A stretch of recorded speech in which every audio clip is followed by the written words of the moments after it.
Hello, good evening. Can everybody hear me?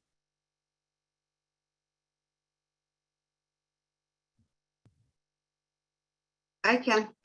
I can hear you. Thank you, Madam Councilor. Thank you. Just want to give everybody a brief update right quick. Councilor Richie will not be joining us tonight. Councilor Manny Martinez is running a little bit late. He should be there shortly if he's not already there. I will be conducting the meeting via my telephone because I am still here at work. I was able to step out. I just didn't want to cancel a meeting. Might want to let them know that we're waiting on Manny for a quorum.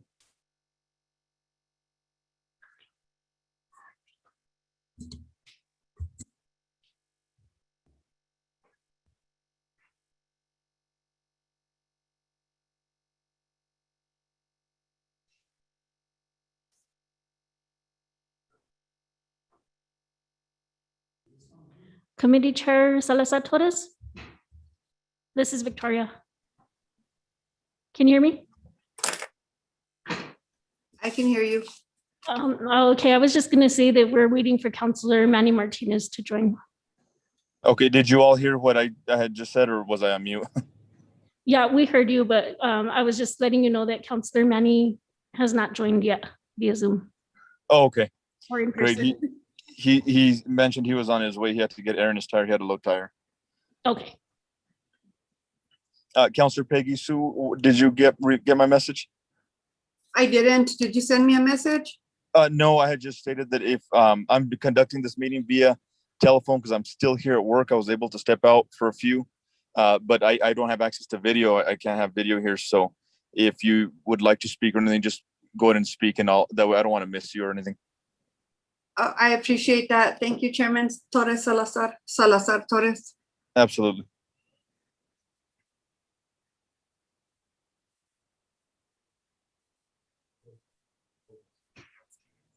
Ms. Victoria, will you just let me know when Councilor Manny Martinez joins, please? Yes, I will.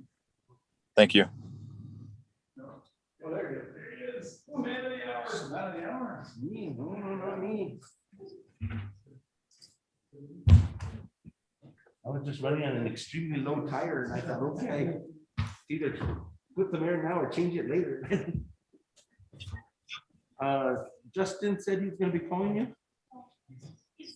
He's already on? Okay.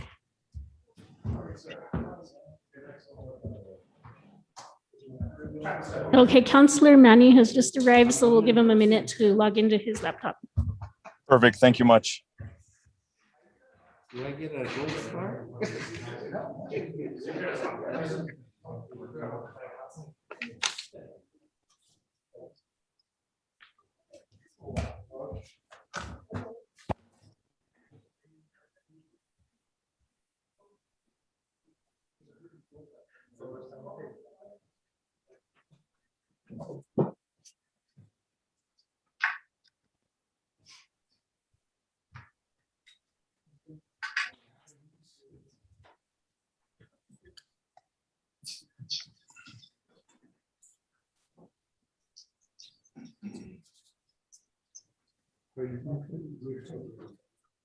you. All right.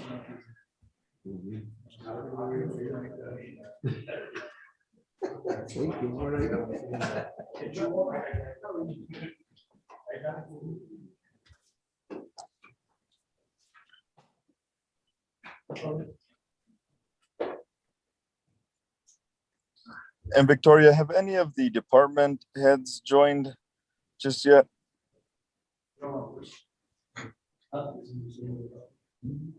Yes, all of them are here. Okay, are they all in chambers?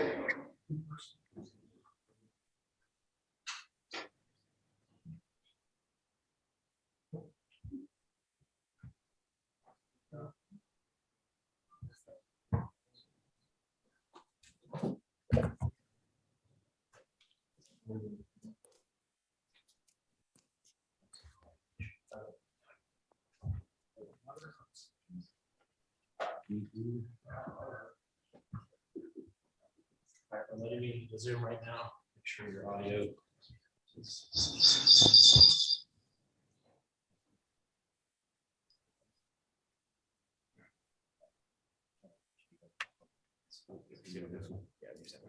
You got it, sir.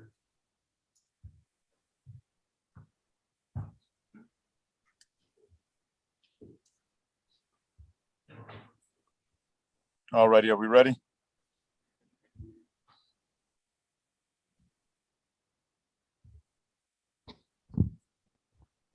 Yes, it looks like everyone's ready. Are we recording?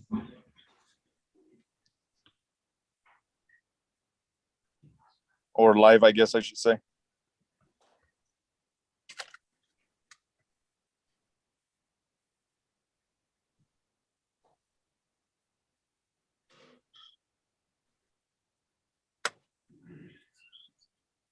Victoria, did you hear Counselor Salazar Torres ask if we were recording?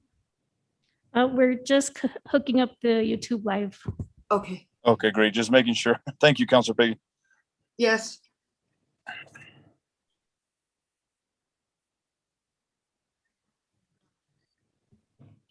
All righty. All righty, folks. It is now 6:06 today, the 7th of July of 2021. I hereby call this meeting to order. If we can have a roll call so we can determine if we've got a quorum. Counselor Peggy Sue Martinez, Honored to be here. Counselor Manuel J. Martinez, I'm here. Counselor John Ritchie, Committee Chair Justin Salazar Torres. Present. Looks like we've got ourselves a quorum. Counselors and department heads and everybody that's listening in, I just want to give a quick update why I'm not in chambers. I'm still here at work. I'm very fortunate that my management was very lenient with me to give me some time to come out and conduct the meeting. I'm here till 10 tonight, but I did not want us to miss a meeting. So counselors, of course, it's at your leisure. Before you is the agenda. I will ask that if we may, during our committee member comments, if we have any questions, comments, or concerns for department heads, that we bring that up. And since I believe they're all in chambers, please just go ahead and let me know. Unfortunately, I don't have access to video, so please unmute your mic and speak. And that way, I don't want to miss an opportunity for anybody to speak. If we can go through the agenda with the exception, again, if we have questions regarding department reports, we can do that during committee member comments, but we will not go through the full reports presentation, just the discussion recommendation items. If possible, I will leave it at your leisure, counselors. So for clarification, Chairman, you're asking that we don't have reports at the meeting, that we go ahead and skip those over and just take care of the action items? Correct. And if we have any questions or for, I guess, any questions for the department heads, we do that during committee member comments. Okay, I'm fine with that. I'll motion to approve the agenda as you presented, sir. It's amended because in the agenda, it lists the committee report, so it's an amended agenda that's being asked for approval, correct? Correct. So I'll moved. second it. Thank you, counselors. We have a motion from Counselor Peggy Sue Martinez as presented and amended. A second by Counselor Manny Martinez. If we can take a roll call vote, please. And also Committee Chair Justin Salazar Torres, it looks like Counselor John Ritchie was able to join us via Zoom. Okay.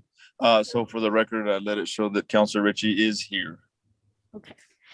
All right, and for the roll call And vote, well, then if I may, then, I do apologize, counselors. I didn't realize that Counselor Ritchie was going to join. But being that, all you need is 3 counselors for a quorum, I may pass the baton to one of you then. And if you guys would like to proceed with a full agenda, is that okay with you? No problem. No problem here, sir. Counselor Ritchie? No problem. Okay, thank you. So then, Counselor Peggy Sue, since you were the maker of the motion, would you like to amend your motion just to approve the agenda as presented? So we are listening to reports then? Yes, being that we do have a full quorum. Okay, I have no problem with that, sure. I'll do a friendly unamended agenda and ask that the seconder of the motion do the same. Thank you. I do the same as well. Alrighty, thank you, counselors. We do have a motion from Counselor Peggy Sue Martinez and a second from Counselor Manny Martinez. If we can take a roll call vote, please. Counselor Peggy Sue Martinez, In favor? Counselor Manuel J. Martinez, In favor? Counselor John Ritchie, In favor. Committee Chair Justin Salazar Torres. In favor. All righty, looks like we've got ourselves an agenda. Thank you, counselors. The next item on our agenda is public comments. Do we have anybody signed up for public comments? No, we don't. All righty. The next item on our agenda is committee member comments. Of course, ladies first, Counselor Peggy Sue Martinez, any comments or questions or concerns for our department heads or anything that you might would like to bring before this committee?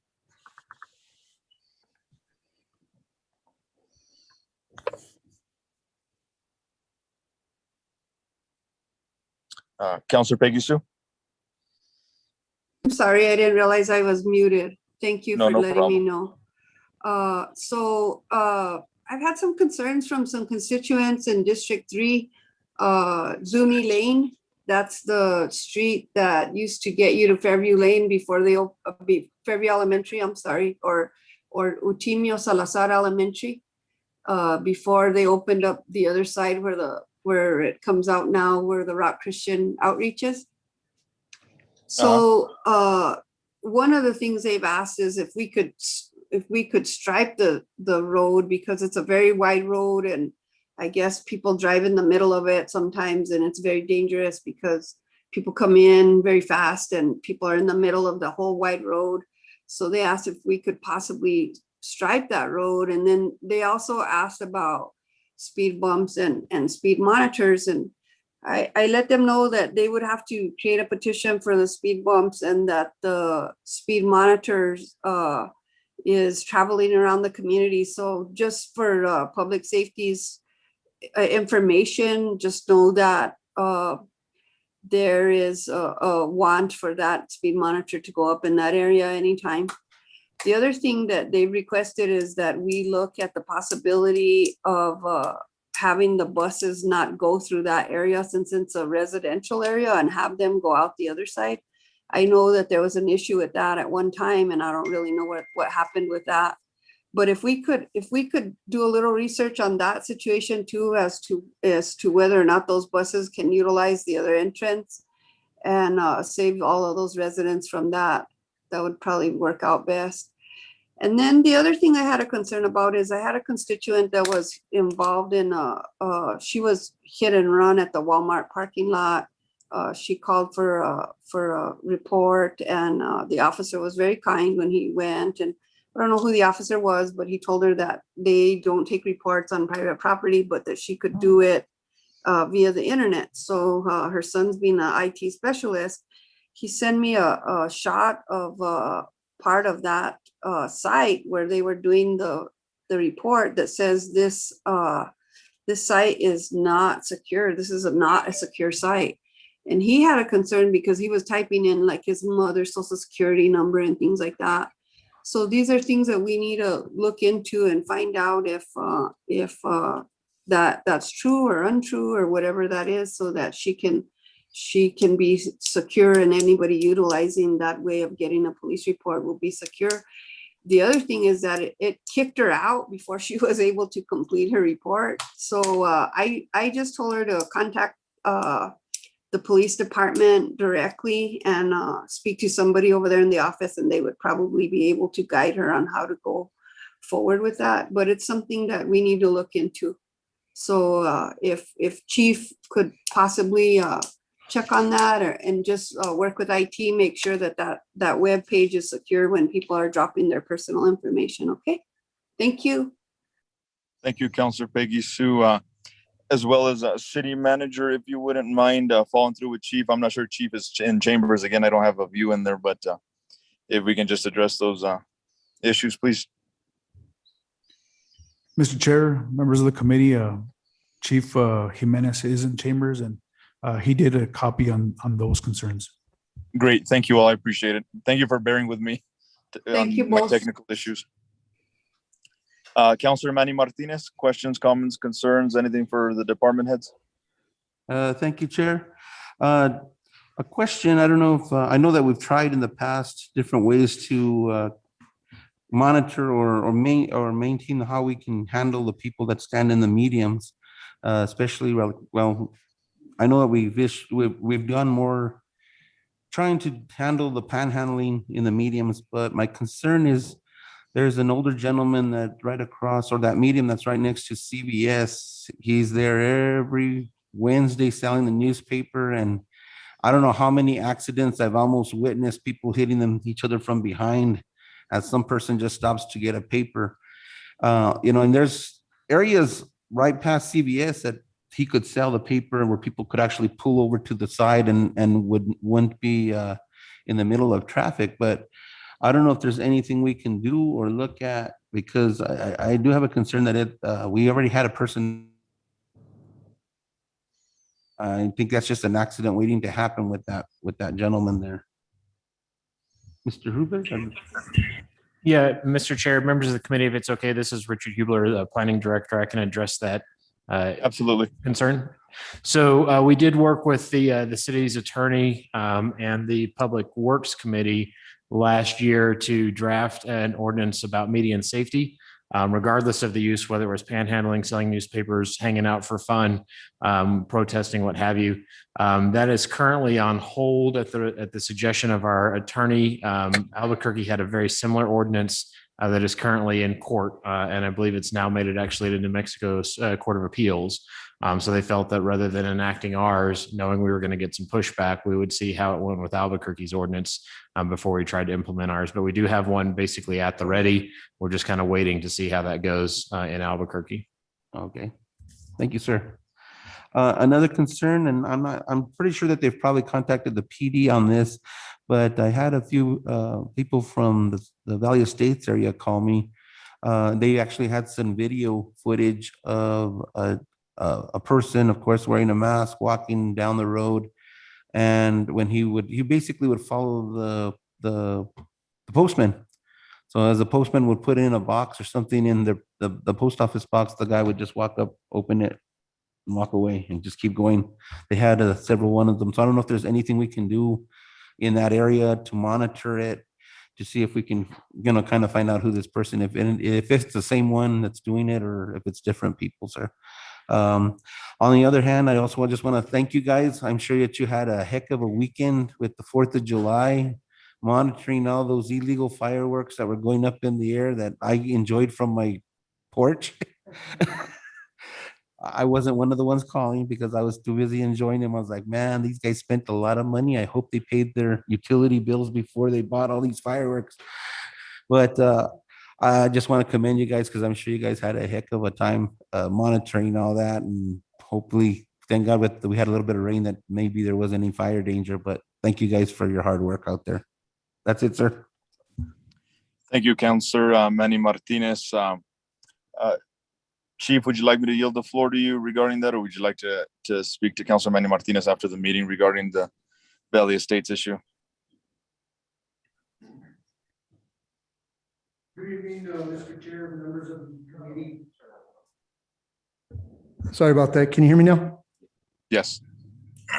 Good evening, Mr. Chair, members of the committee, Councilor Manny Martinez. We have been aware of the incidents that are happening on Valley Estates. I know we did make an arrest about a month or two ago. We're not sure if the same suspect is involved in this incident or not. Thank you. But we are currently investigating that. We do have access with the neighbors who have a really good neighborhood watch going on, text thread, email thread with their neighbors. And they've been pretty active on getting us information anytime there's a stranger in there. So we did stop a few people. Unfortunately, they were all people that reside in the area, but we are keeping a lookout and we did make an arrest and we'll follow up with that. Thank you, sir. You're very welcome. Thank you. Appreciate that. Thank you, gentlemen. Councilor Ritchie, questions, comments, concerns regarding public safety, or any questions, comments, concerns for our department heads? Yes, Chair, thank you. Last week, there was a light out near the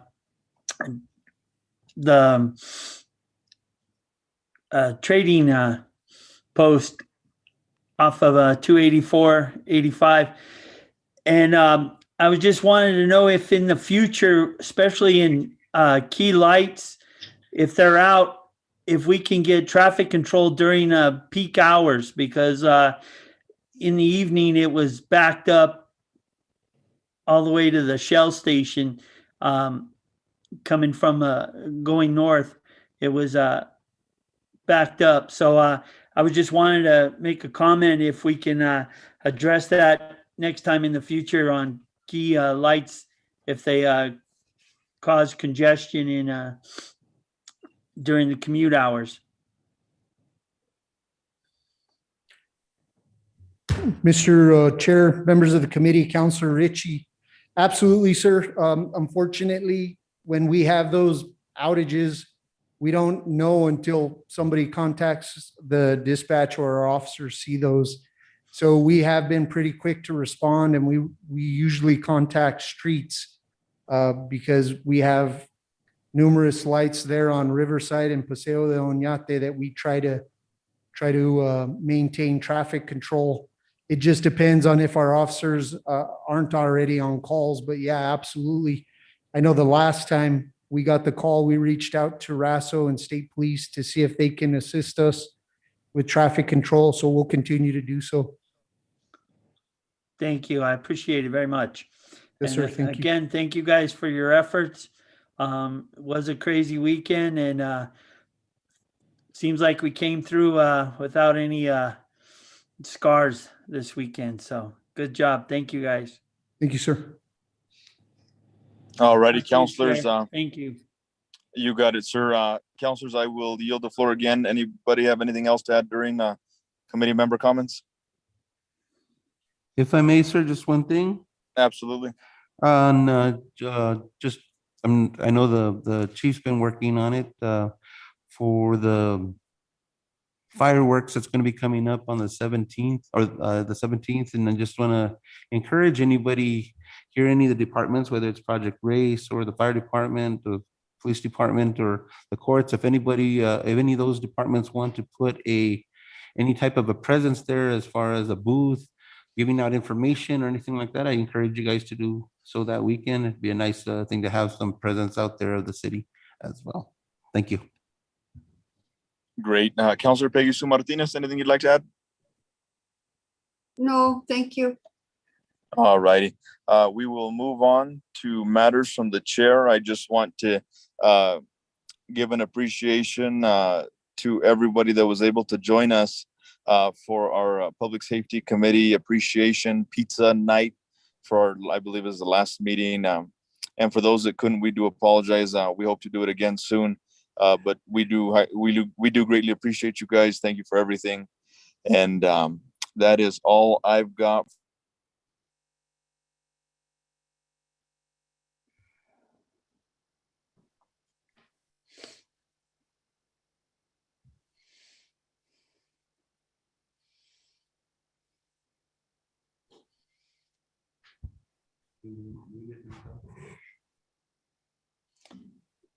Counselor Salazar Torres, I think you muted yourself.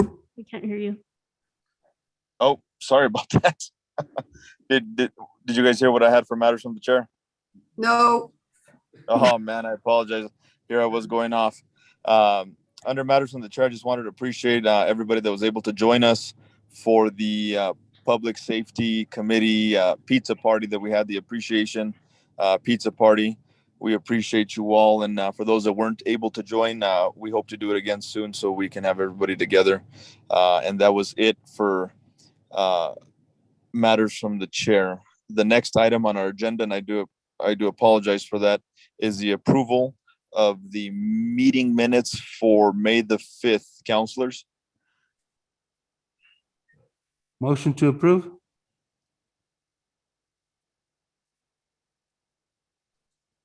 can I get a Second. second? second, Alrighty. sir. We've got a motion from Counselor Manny Martinez and a second from Counselor Peggy Sue Martinez for the approval of meeting minutes for May the 5th. If we can get a roll call vote, please. Counselor Peggy Sue Martinez, Counselor Peggy Sue Martinez, In favor? Counselor Manuel J. Martinez, In favor? Counselor John Ritchie, In favor? Committee Chair Justin Salazar Torres. In favor. Looks like we got ourselves some minutes. Next item on our agenda is we are moving on to discussion recommendation items to full council. We have letter B, which is the National Fire Protection Association, the NFPA, 1710, and information about GIS emergency services, response capabilities, analysis. We have with us Chief Ron Padilla. And Chief, if I'm not mistaken, you said you would like to transition into letter C as well on discussion items, but we'll go through them one at a time if you need motions to move forward. Chief, the floor is yours. Mr. Chair, members of the committee, we just went through our budget hearing. Sir, if you can unmute your mic. How about that? That better? Perfect. Okay. We just went through budget hearings and the fire department has asked for additional personnel. And that was taken out of the budget. But as long as I'm up here as, or in the position as the Espanola Fire Chief, I am going to be asking for more personnel every time I get a chance to be up here. That's my job. I do want to give some information to the Public Safety Committee and then move that, see if we can vote on moving that up to full council on the importance of why we're needing more personnel within the fire department.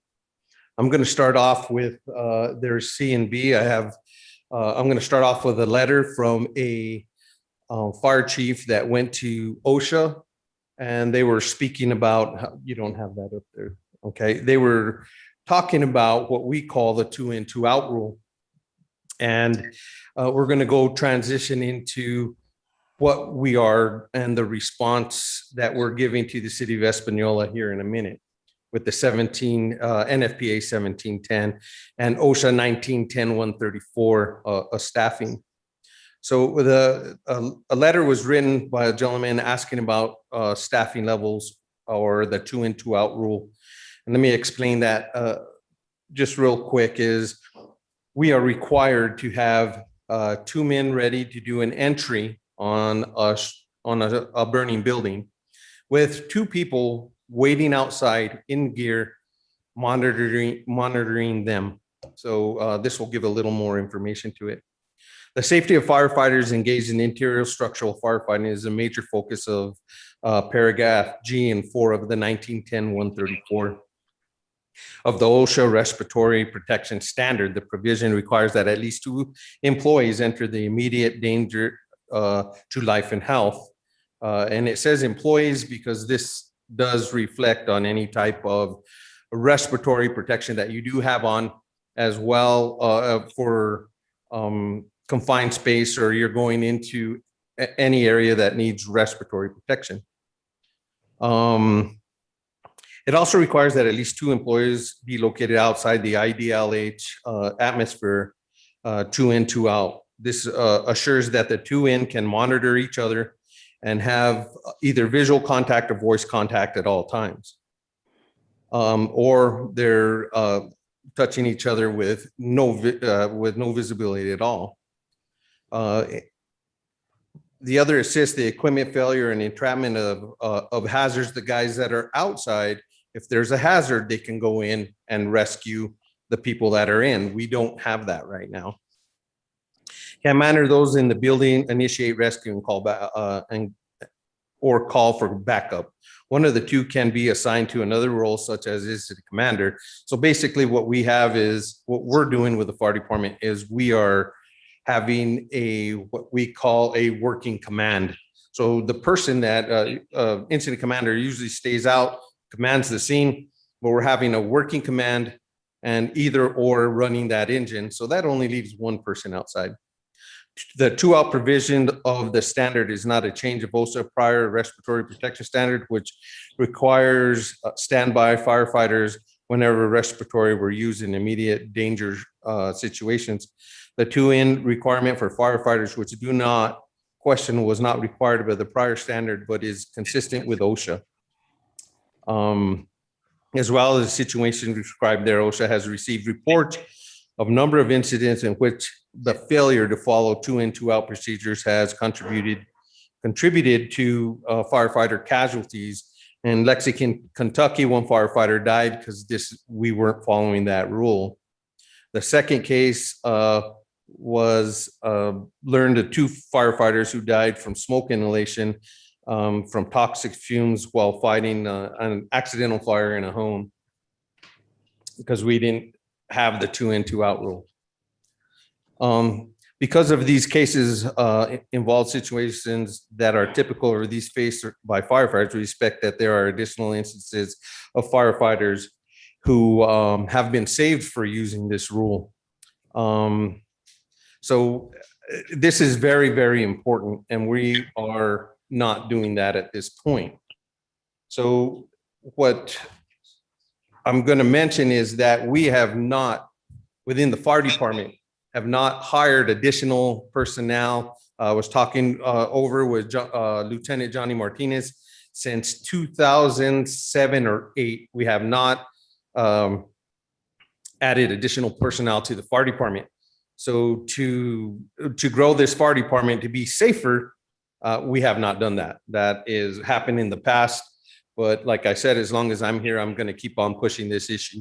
I think we need, I know we need 3 firefighters every year for the next 5 years. Now I'm going to talk about the NFPA 1710 standard. If you can go to that first page, the 1710 standard was originally released in 2001, following in an upgrade in 2004, 10, 16.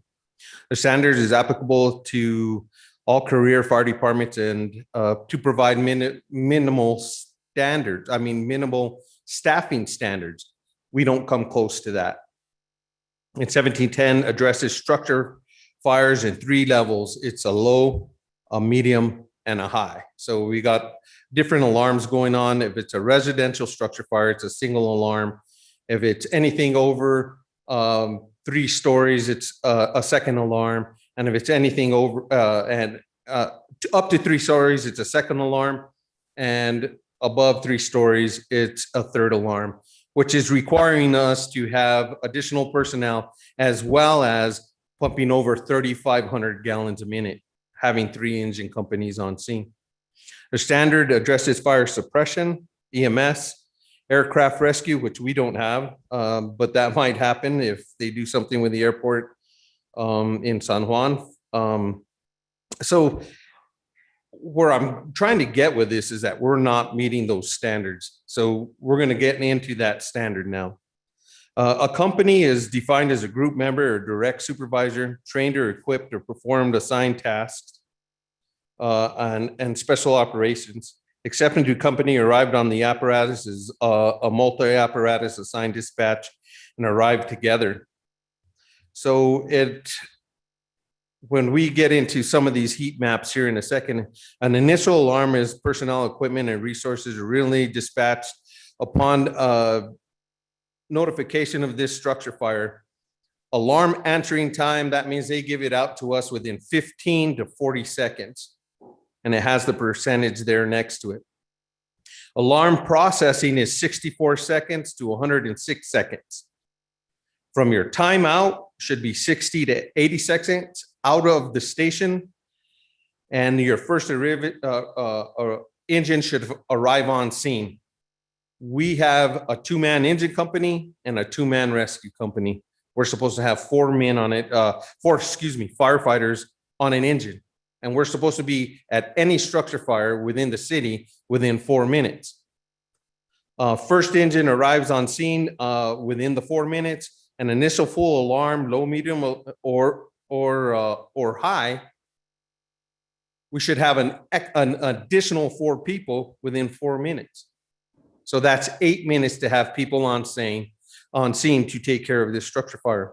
Initial full alarm, we should have water supply, everybody geared up, ready for an interior attack or a primary search within 10 minutes. Within 10 minutes. We don't meet that right now. Fire department shall set forth criteria for various types of incidents. Okay, so we have the authority having jurisdiction we've set standards on what type of incidents are when we have to be there, but NFPA 1710 requires us, right? An engine company's staffing crew and engine should have no less than 4 firefighters on that engine, okay? High volume geographic restrictions, 5 minimum on duty. We don't meet the 5, we only have 4, okay? We talked about initial alarms. A low hazard alarm is a single residential structure fire. We should have no less than 15 firefighters on duty per day. A medium hazard is 28 and a high hazard is 43 firefighters on per day.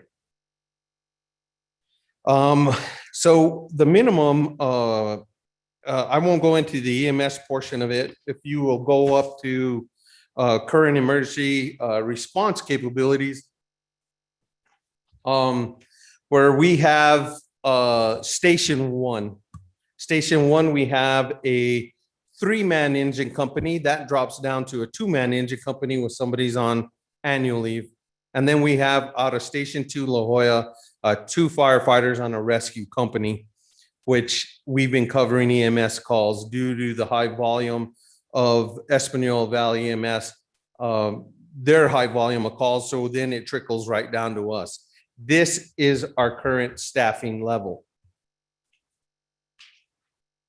If you go to the first heat map out of Richard, this shows where we're in the yellow, where our calls are, our high call volume is.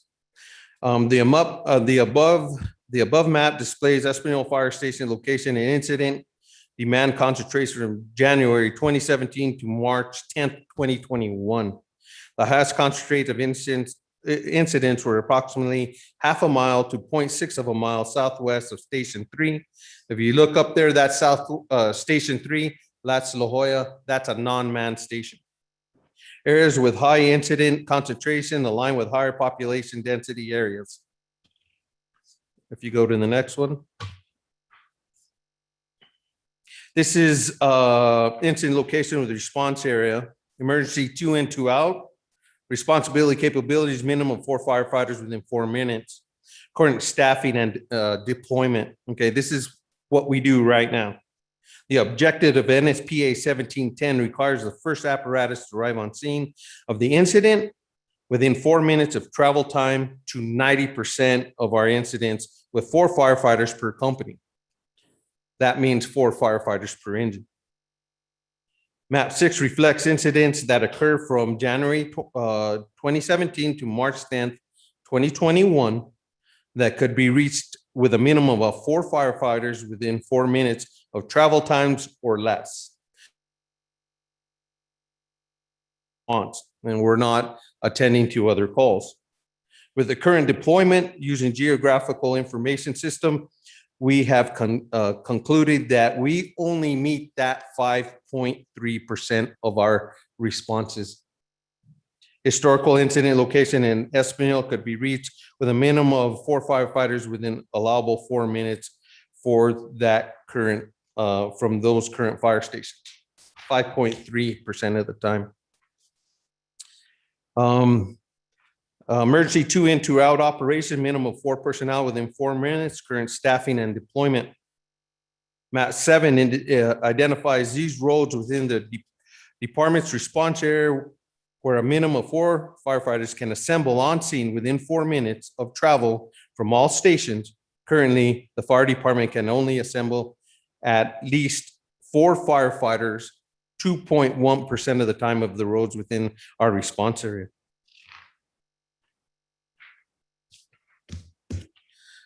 Proposed fire station emergency response capabilities, optimal response to historical incidents. This GIS is part of something that I did as a union president, as well as the current president, getting this done for this informational purposes. To identify the optional location for proposed fire stations.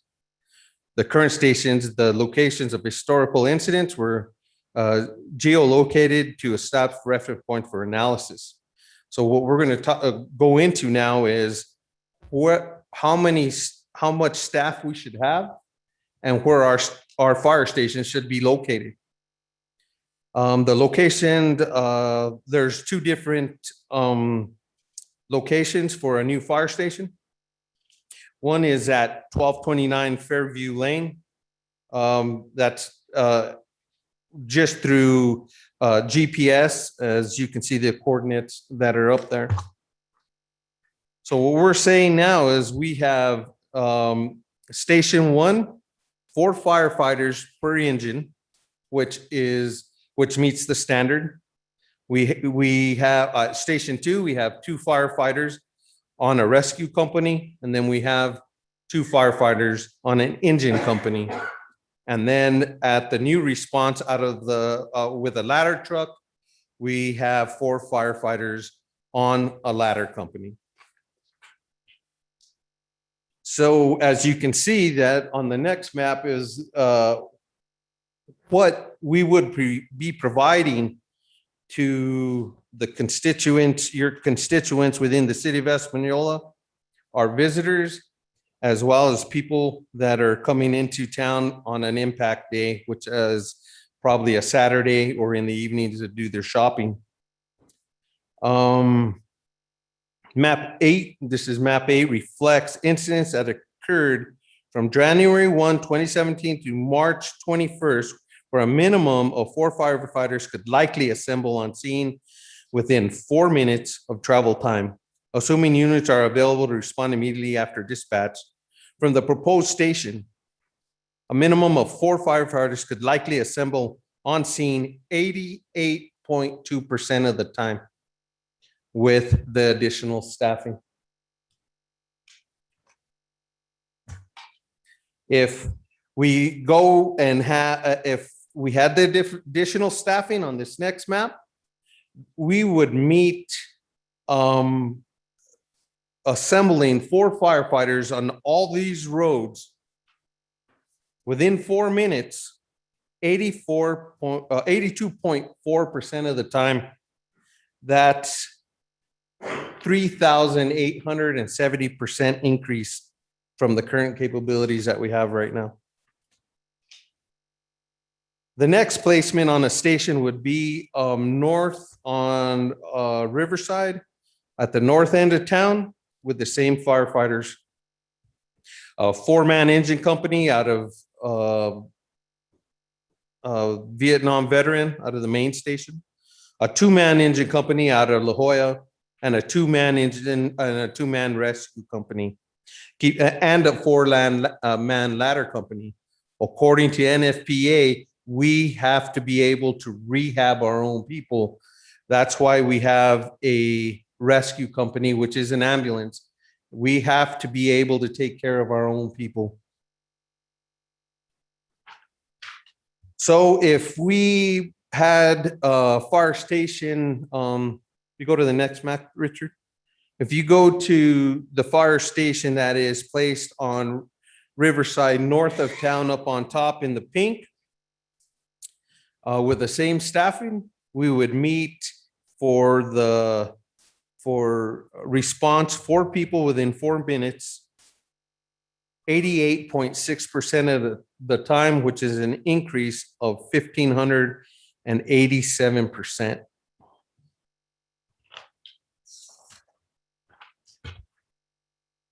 As well as meeting the road requirements and being able to respond to the roads within the city of Espanola. That would take it up to 4 people within 4 minutes, and to have the 2 in 2 out rule with that staffing, 82.2% of the time, which is an increase of 3,859%. These are real live numbers. These are things that we're doing. I cannot give these young men and women that I represent within the fire department enough credit for the things that they do. Working overtime, double overtime, being here when they need to be, trying to take their time off, as well as serving the community of the city of Espanola. It is my pleasure, my honor to work with these young men and women, but it is also my job as the fire chief to bring this to you that we need immediately firefighters, as well as 3 firefighters every year for the next 5 years. In my career with the fire department, I do not ever want to have to drive to any of these young men or women's houses to tell their significant other they're not coming home. So that's why I am up here. We need to address this issue. We need to hire more firefighters immediately. We need apparatus, and we need a station. I know my job is to try to obtain that equipment and those stations, and I'm going after it, and I'm going to go after it with a vengeance. But it's in your hands as the governing body to start addressing these lack of staffing issues. The last time we hired additional firefighters to who we have right now is 2009, 2008. That's unacceptable. It's time to start moving this fire department in another direction so we can give the best service. And let me tell you, this staff within the fire department knows how to work, and they do it well. I stand for any questions. I believe Councilor Torres has left. Is that correct? Okay. Yeah, it looks like he's disconnected. Okay. Do we have any questions, Councilor Martinez? I do have a question. I'd like to touch base with the city manager and ask him what the city is doing about this situation and what's the proposed budget for this initiative and what's going on with all of that. So could we hear from the city manager on this issue, please? I was gonna buy Counselor Peggy Sue Martinez, members of the committee. So right now, we don't have anything in place for addressing Chief Padilla's issues with additional staff. Do we have any estimated costs at all or anything like that? Am I understanding you correctly, Chief? Your request is for 5 firefighters, 3 firefighters for 5 years, correct? Yes, ma'am, which Total is of 15 correct. firefighters. And then you're also asking for 2 different fire stations or 1 different fire station? 1 different fire station. So the proposed fire station, are you thinking that station at the area in Fairview that the city has purchased, or where are you thinking? Or where it's either can be over off of Fairview by McCurdy or north of town. It's looking like it would probably be a little bit better if it was on the north side of town. I have to tell you that something's going on with my iPad and I might die, but I will reconnect via another computer if I do die. So you're talking about the north side of town. Have you done any research for what the county of Santa Fe might be interested in doing with this? If they could possibly be considering adopting 1 or 2 firefighters in the fire station because of the service that we provide to the constituency from their department? Have you talked to Rio Arriba County? Have we talked to Owinge? What's the status of those collaborations? I have, when I started as the fire chief last April, I did have some talks with the governor of Owinge. This week, I finally was able to meet Chief Lindsay out of Santa Fe County, and that was a brief meeting And we said we were going to get together and have a longer discussion. I have addressed Rio Arriba County, but due to their change in upper management, it was probably best that we were going to wait to address the response area that we have with Rio Arriba County, which is off the 291 area. Mhm. We do respond to EMS and fire there. Right. So that will be my next step, is to have a meeting with Rio Arriba County and show what we're running on the average of about 200 calls in Rio Arriba County off of that 291 Mhm. area a Mhm. year. So of course, I am going to ask for some assistance.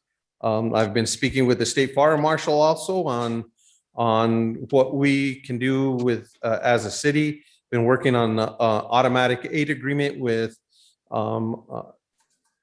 Santa Clara Pueblo.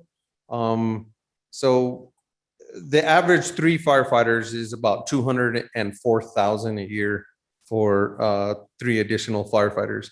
Say that again, 204,000 a year? Yes, ma'am. And that's inclusive of all benefits and everything, correct? Yes, ma'am. So I think the best thing to do is keep working on this initiative, look at what collaborations could possibly come into this situation. Also, my recommendation would be to look at certifying people for EMS, so that the city can start billing when we go out to certain situations. And that way some of that cost will be taken care of there. And then, of course, working with the city manager to see how we can come up with that funding. And look at what possible locations in Fairview. Maybe if it's on the north side, it's quite possible that Okeowinge might be very interested in doing some type of collaboration with us on that, and we could possibly work together with that. But only one other question that I have you considered at all re-implementing a volunteer program to help you guys when you have calls, especially big fires? The reason that it's been discussed, but the reason that we years back got away from that is because we were paying for volunteer firefighter insurance, and it was a substantial amount of insurance, and we only had 2 firefighters that were volunteers that were attending. So throughout the years, we abolished that because the cost wasn't really effective for what we were paying for. And now we're going through a trend where people just don't want to volunteer too much anymore for this type of work. There is a shortage in volunteers at this point.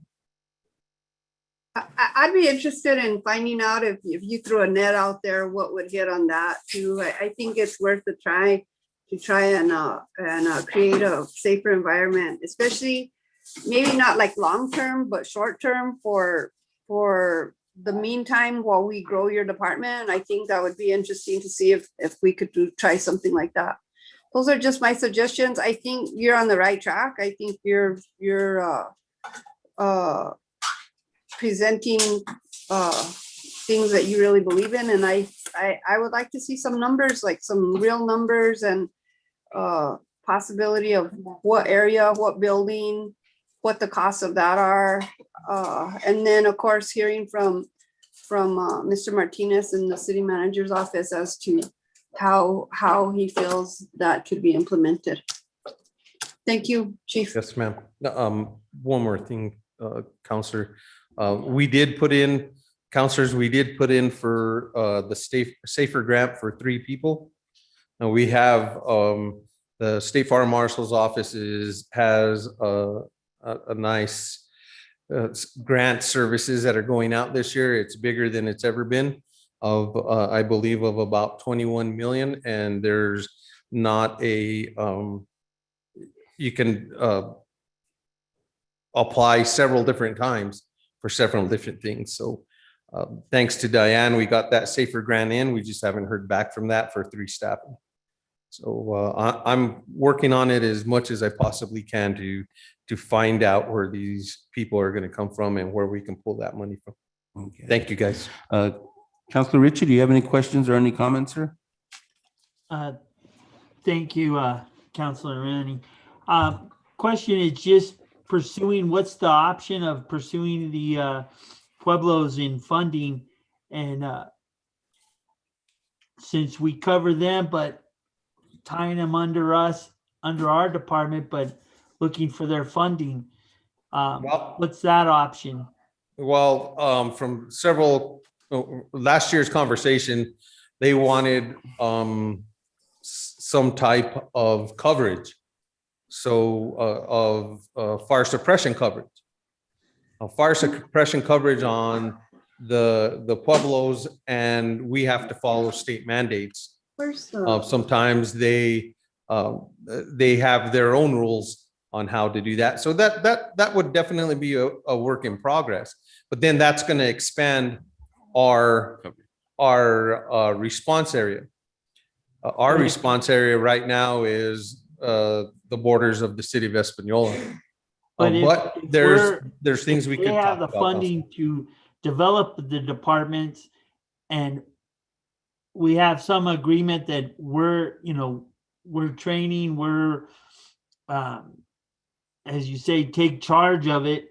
And then we have that resource from the Pueblos to assist us, and vice versa. We're helping if they have issues, but they have the funding.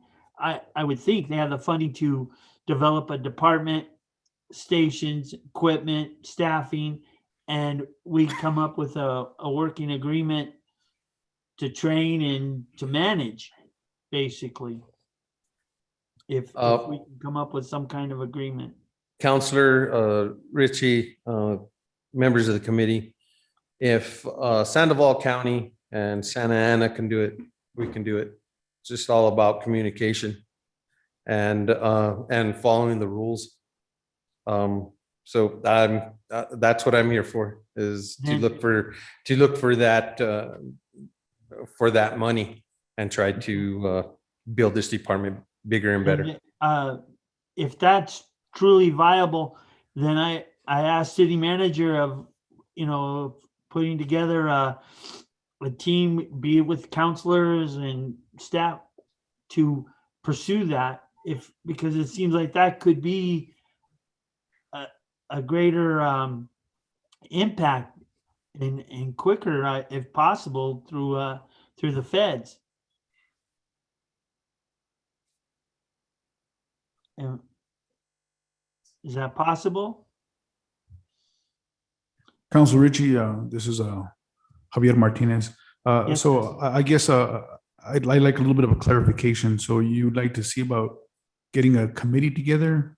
Or, find out to pursue that, if that is truly an option, and how quick it could be, how, what it would take to work with them and to develop the departments for both Pueblos that could benefit all of us. And as Chief said, it's happening in Sandoval County with Santa Ana. So there isn't, it is a working model out there, and we just need to see if we can duplicate it.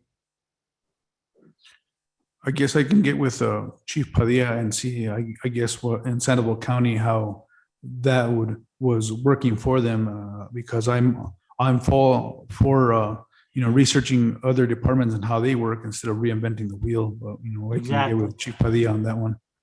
Okay, thank you. Thank you, Councilor Ritchie. Chief, but if we were to, let's just say, be able to collaborate with OK Wingate, Santa Clara, but it would also include expanding coverage outside city limits, then wouldn't that change your model that you have here as far as how many firefighters you would be needing because of the coverage that you would be having to serve at that time? That is correct.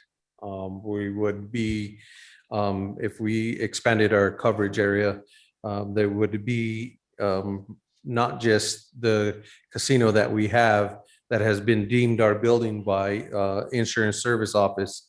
The people that come and inspect us and give us our ISO rating, that has been given, that is our building. What affects us right now is the staffing. That's where our points go, staffing and water supply, and that's just within the city. Out of 40 points of for water supply and for staffing, we meet, what was it, John? 8? 8. We got 8 points out of 40. So to expand, yeah, I'm great ideas. I'm all about it. It's all about discussion and how we can make it work. We as a fire department have a great relationship with Santa Clara. We've been working with OK Winga and Freddie Seeds out there. It's about putting it all together and how to put it together. My job is to give the city manager the information to try to make that happen. So that's where this is going to go after now that the new fiscal year has started. It's a challenge, and I've accepted that. Thank you, sir. And I know there's only so much money in a pot, and the only way to get more money out of that pot is to put more money in, and that's kind of where we're at, is where to get that money. Is this something, I know that we've talked many times about impact fees on businesses or construction projects coming into town. This is something I think we really need to really seriously look at maybe implementing because of this reason. Another thing we may want to look at, and you can please chime in, city manager, is proposing a bond issue and see if that would be a way of bringing some money. Because even if you're able to get grants, you're able to apply for these grants, we still have to look at being able to sustain them after the money's gone away. And I think that's the big issue, because we could hire them off a grant, but then what happens at the end of that money? So is a bond issue something that we could look at, sir, to be able to bring more firefighters? Councilor Martinez, so I think the best option right now, just like the PD with the grant they got to get 3 additional PD officers for a certain number of years, where the grant pays for their salaries and then gradually the city takes them over. I think that, and Chief Padilla had mentioned this, that they had been trying to get that facilitated to get that grant for additional, but in your question about the bond, and it has to be reoccurring revenue, primarily through GRTs. That's a bond is pretty much kind of like a one-shot deal, right? So, a bond would be working if we wanted to build infrastructure like the firehouse or something in that nature. But as far as bonds, I don't think that would fall in the category of salaries for employees. You're absolutely right, CM Martinez. Bonds cannot be used to pay salaries at all. It has to be used for infrastructure or materials that are tangible. So, But we could look at that as a way of being able to provide that extra fire station that we need then. yeah, you probably could. The issue is that we're one of the highest taxed entities in the state as far as the GRT. So I don't know if a bond issue would fly. I mean, it could, if you could sell it, I guess. But it cannot be used for salaries. Members of the committee, also these impact fees, if we're gonna do impact fees, those impact fees are gonna support fire, law enforcement, sewer and water. Because any new building that comes into this city, we have to cover it, as well as law enforcement, as well as the fire department. These buildings are growing and being put in, and our department isn't growing, and it needs to grow. and it needs to grow. We need to address this issue. Thank you. Thank you. Councilor Martinez, any more questions or comments, ma'am? Thank you. You just mentioned, Councilor Martinez, the impact fees and that being a part of this. I remember, that when we did the study on the impact fees, when we were making the plan for the city, and, I'll ask Mr. Huber to touch base on this. The recommendation was that we should not enact impact fees. So could you touch base on that, Mr. Huber? Counselor, members of the committee, that was the recommendation at the time as we went through the comprehensive plan review. I think the big reason behind that was its probability to hamper new development because of the lack of general development. So for communities that are growing a lot, a little bit of an impact fee per development goes a long way. When you're not growing much, then it's just a burden on those few developments that are happening. I believe that was the recommendation at the time. That was my recollection also, but, you know, that shouldn't deter us from looking at other sources. I like the idea of looking for grants. What we need to realize is that these costs are definitely reoccurring. This is not something that's going to go away. And if you're talking about three per year for 5 years, these are compounded expenses that continue. So this 204 in the second year will be 408, in the third year it'll be 612, in the fourth year, on and on and on. So you're talking $1 million at the end of the day, and this is a reoccurring cost. So we need to really think hard about how much of this can we afford and how do we get this done? And I think we need to be looking at collaborative efforts, some grants, and see where else in the budget we can figure this out. Thank you. Thank you. Any more comments, Councilor Ritchie? No, sir. Thank you. Thank you. The old building, the old Forest Service building, weren't we looking into purchasing that at one time? Councilor Martinez, members of the committee. So the city currently does own the old Forest Service building behind Garcia Tires. So would that be a location to possibly put another fire station since we already own that building, or no?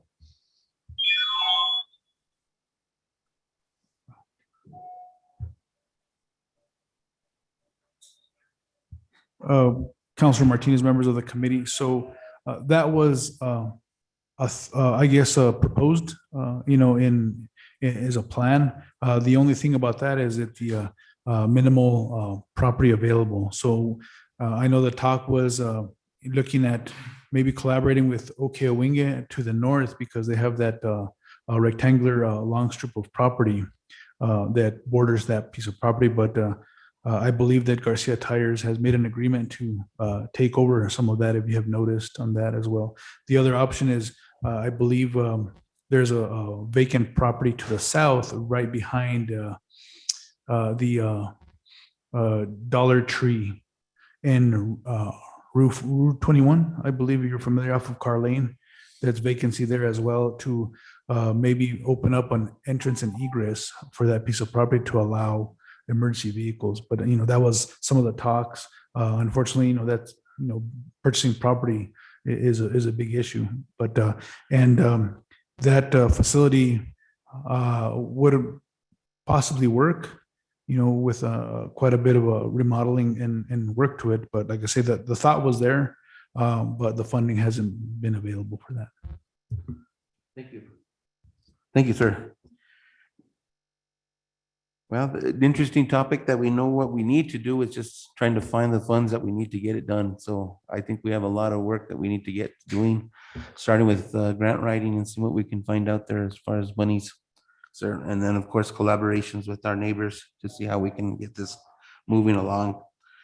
We're going to go ahead and move on to occupational letter C, Occupational Safety and Health Administration, OSHA. 29 CFR Respiratory Standard 1910, Chief Ron Padilla. Or was this all Councilor included in Martinez, the? yeah, I believe that Chief Padilla kind of covered both B and C in his discussion. Okay, thank you. Okay, then update on the OHV ordinance, NMDOT application. Councilor Martinez, members of the committee, so I'll go ahead and start off on that. So if you had a chance, we're generating the agenda for July 13th full council meeting, where we're going to present the OHV ordinance that was drafted and amended, I believe, if you recall, with quite a few changes. So we got it back from our city attorneys with all the amendments that was requested by the governing body. And so we're going to present it fully for this coming Tuesday. Once we have that ordinance, that's a key component to submit for the application for NMDOT for the use of state roads within the city limits. So once we get that ordinance, it gets reviewed by a full council on Tuesday. Ordinance that was requested to have in hand already to go ahead and proceed on an application with NMDOT.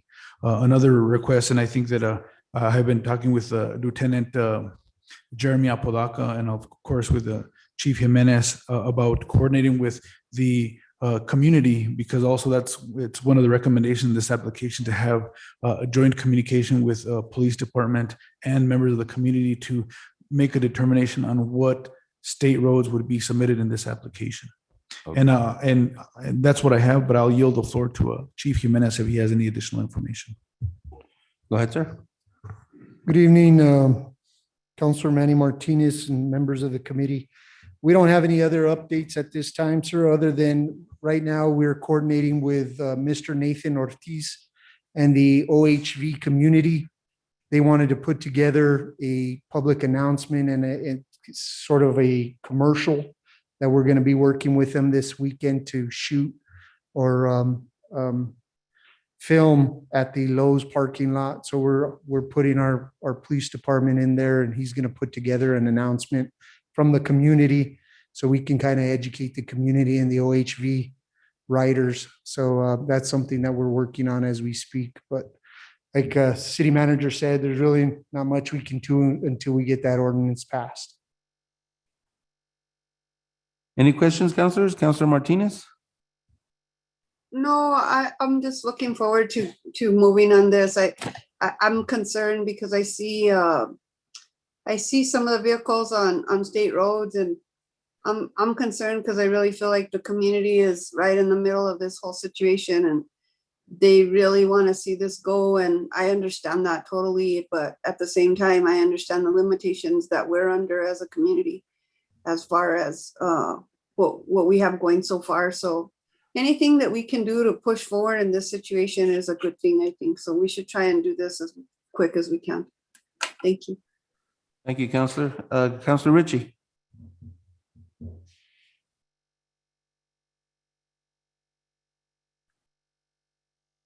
Councilor Ritchie, any comments, sir? I'm sorry. Go right ahead, sir. Do you have any comments on the OHV ordinance? No, sir. Thank you, sir. Thank you, Chief. Thank you, City Manager. We'll move on to proposed City of Espanola Community Services Credit Program. To resume community services operations, Judge Martinez.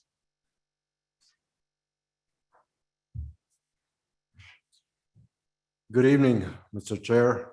Good evening, Your Honor. Honorable council members. When I took over the municipal court, one of the issues that I first identified is that we had quite a number of what we call failures to comply. These were individuals that had the option of either participating in community service or paying fines. We've unfortunately had to do some kind of severe enforcement, if you will, on those individuals, especially the ones that continue to essentially ignore the court. But one of the things that we discovered is that the community service credit that is currently offered by the city of Espanola to defendants who participate in the program is pretty dismal. And the reason is that, excuse me, the court is bound by the rules of the municipal court. The rules put out by the Supreme Court. And Rule 82601 controls the amount of credit that a municipal court can give a participating defendant. And it reads as follows. If the court finds at any time that the defendant is unable to pay all or part of the assessed fines, fees, or costs, the court shall permit the defendant to perform community service in lieu of the payment of all or part of the assessed fines, fees, or costs owed to the court. The defendant shall receive credit toward the fines, fees, and costs at the rate of the prevailing federal hourly minimum wage, or as otherwise required by law. The current federal minimum wage is $7.25 an hour. And it's been $7.25 an hour since 2008. And I don't think we have any expectations that that's going to change anytime soon. I'm going to reread a portion of the rule and emphasize the applicable portion. The defendant shall receive credit toward the fines, fees, or costs at the rate of the prevailing federal hourly minimum wage or as required by law. Okay, herein comes the proposed ordinance, the ordinance that I've submitted for your consideration. Under the ordinance, you folks, the council, the city, would require the municipal court to provide credit to defendants participating in community service at the rate of New Mexico's hourly minimum wage. New Mexico's hourly minimum wage is currently $10.50 an hour. It'll go to $11.50 an hour in 2022. But in my mind, that is more than reasonable in terms of the credit that we should be providing to our participating defendants, because those folks perform substantially nothing but manual labor. Today, for example, we had a community service defendant out with one of our coordinators, and they were out in the hot sun. We received a call about some graffiti on somewhere near in Ranchitos.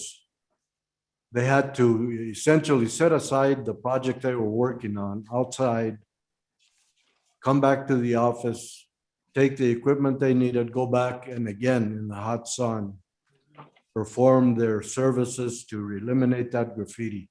Our graffiti officer, he is out almost constantly, daily. We get,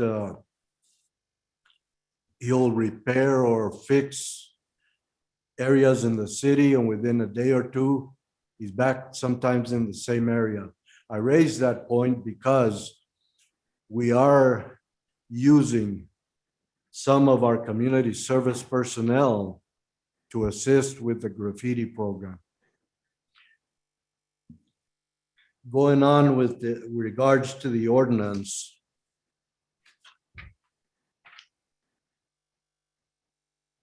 I have also included a provision in the ordinance to make the ordinance retroactive to the extent permitted by law, by the rules, or by the city ordinance. I want this ordinance to be retroactive, so it will be applicable to our backlog of cases, which I've mentioned a couple of times to you folks. I believe that if we do increase the credit, we will get more participation, not only from those defendants currently involved with the court system, but also those who have been tied up in court, sometimes for years, some for over a decade. And we're handling some of those cases now, don't get me wrong. But I believe that if we do pass this ordinance, we do make it retroactive, that we will substantially increase the defendant's participation in community service. There are a couple of provisions in the ordinance where the community service will not apply. And of course, community service credits would not apply in situations where community service is mandatory. For example, a first DWI offender who's convicted must perform 24 hours of community service. That's mandatory by statute. That defendant would get no credit for participation. We also have an ordinance that allows the city of Espanola, the municipal judge, to sentence defendants to probation. And one of the conditions of probation can be, excuse me, one of the conditions of probation can be that the defendant can be ordered to perform community service. Again, this is post-sentencing, so the credit would not apply in that situation. Basically, that's the overview of the ordinance, and I would ask that you folks approve it and move it to the full council for its approval. Motion to do so. Do I have a second? Second. Sir, we have a motion and a second to approve this ordinance to full council. Do we have any questions or any comments, councilors? Councilor Comments, sir? Ritchie. Oh. Go right ahead, Councilor Martinez. No, I'll yield to Councilor Ritchie. Thank you, Councilor Manny. No, I didn't have a question. Okay, Councilor Martinez. Thank you. I just want to comment and say that I think this is very important. I think that the old rate is a little demeaning for somebody to get out there, especially how Judge Martinez is talking about being out there in the elements, sometimes in the winter, sometimes in the summer, being outdoors. And most of what they do is manual labor. I would say 90% of it or more is manual labor. It's not easy work. And I think we should credit them the way that they deserve to be credited. And I think it'll help us by clearing out some of these cases and not having these people hanging on the tail end of a court with something pending all the time. I think it could definitely improve the community just by doing this one issue. So I think it's very important. I thank the judge for working on this. I know this is it's a process because it's ordinance and it has to get advertised and it's lengthy and you have to write it out the exact way. It has to go through legal and everything. So we certainly appreciate all the hard work that you've done on this, Mr. Martinez, and we look forward to hearing about it in full council. Thanks again. Thank you, Councilor Martinez. I agree with you completely on that. Thank you, Your Honor, for this. it is to know that they could only be credited to, $7 an hour is very demeaning for these people. And not to mention, I mean, if you're talking about covering the cost of even just $200-300 fine, that you're talking a bunch of hours you need to put in for that kind of a fine. My question, I guess, would be to you is the community services that they would be providing, would that be any type of community service, including nonprofits or other agencies, let's say a church or an organization that they would help? Would that include that as well? That's a very good question, Counselor. You give me just a second.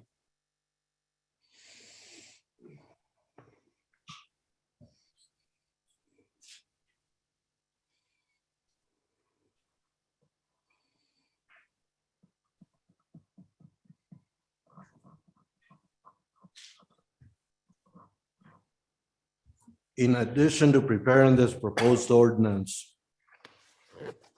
we've also overhauled the excuse me.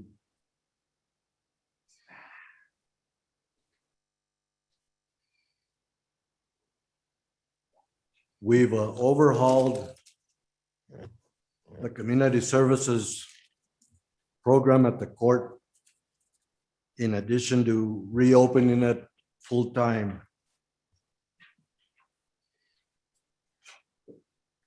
And to answer your question, Counselor,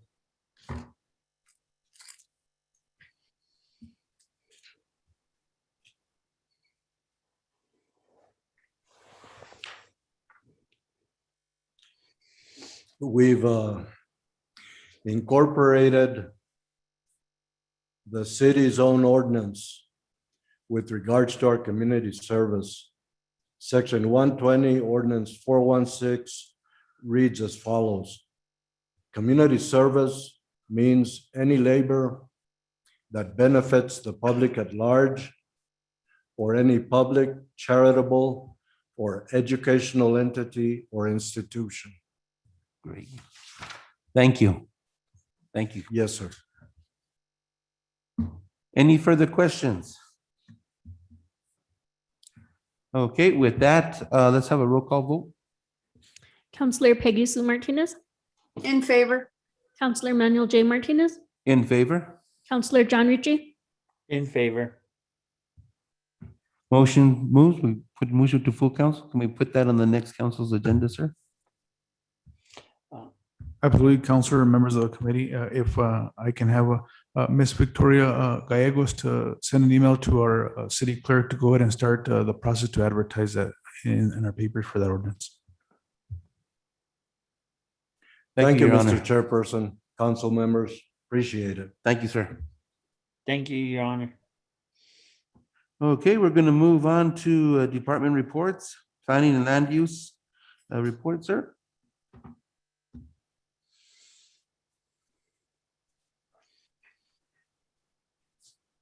Good evening, everybody, members of the committee.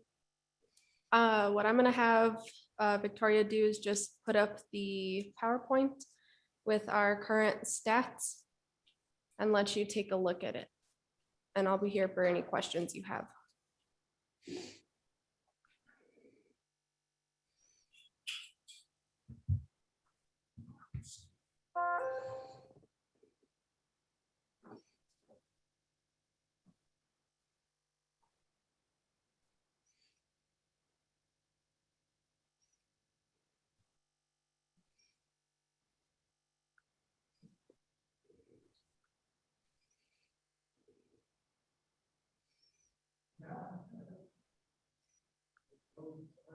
Councilors, if you have any questions, please feel free to ask.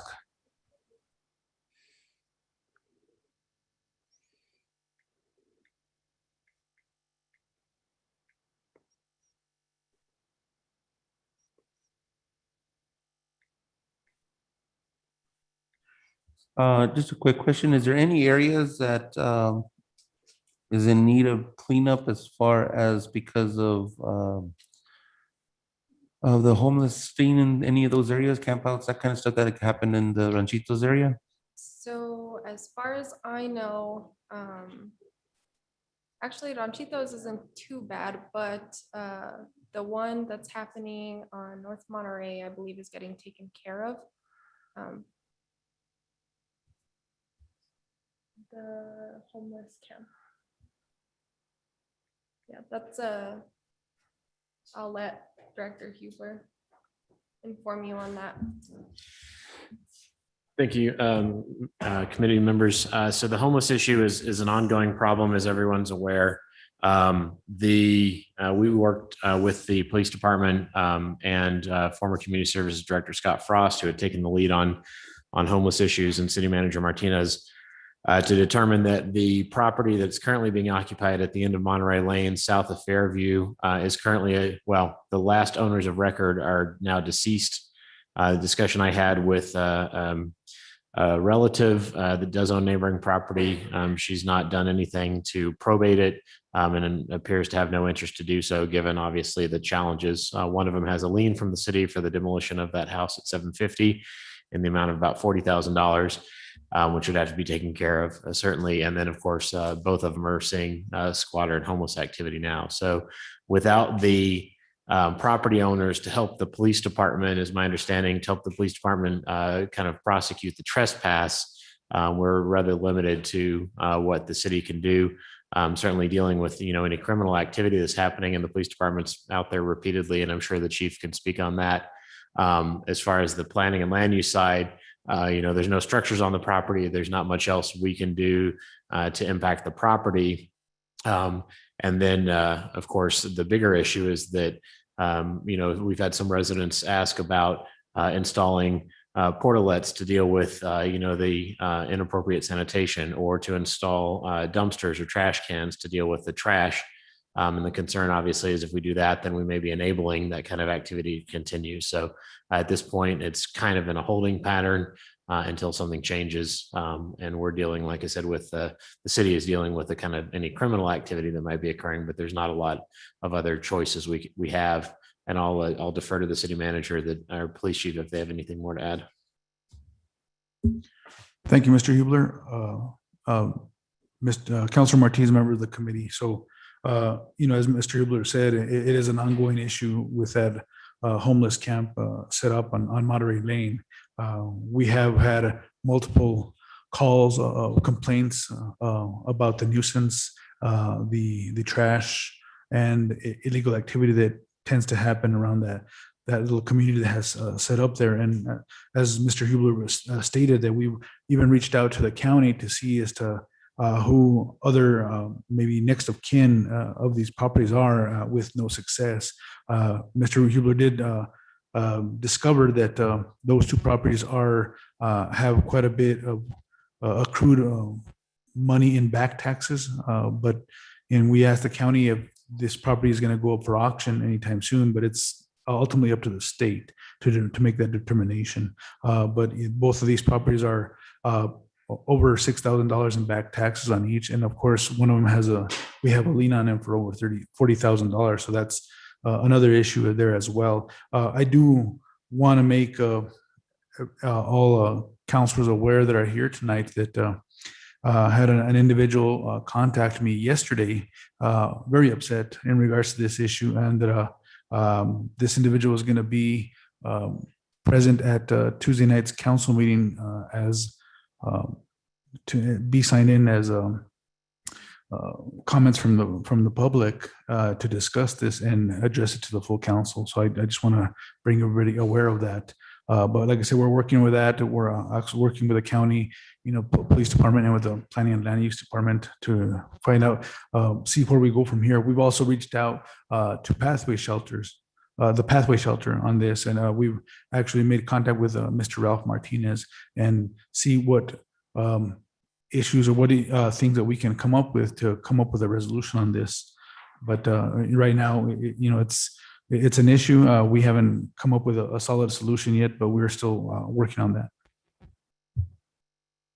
Thank you. Councilor Martinez, do you have any questions pertaining to this subject or anything on the land and planning? No, I think everything pretty much is, as she said, going pretty well. And I do think that the the map shows that basically she's been all over the community. So, and it looks pretty much spread out evenly, so that's good. Thank you. Thank you. Chief? Mr. Counselor, I just wanted to share the sentiments. You know, we're happy to help out the property owners. Unfortunately, on private property, if we don't have the blessings and the paperwork signed from the property owner, especially on private property for trespass paperwork, not a lot we can do. You know, so if anybody knows anybody that owns that property or can help us contact those people, please reach out to us. Okay, thank you. Thank you, sir. It appears Counselor Ritchie has dropped off. I don't believe we have a quorum now. Is that correct? That's correct.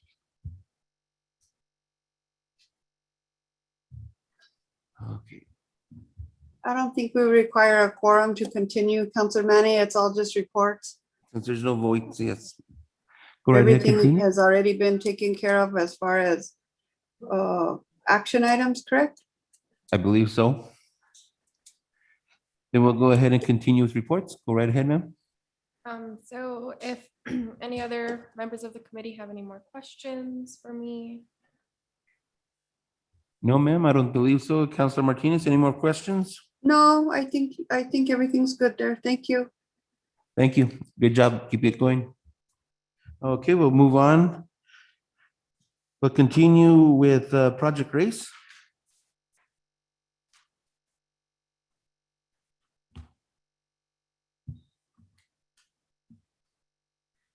Good evening, members of the committee. So, Craig, can you I send you both?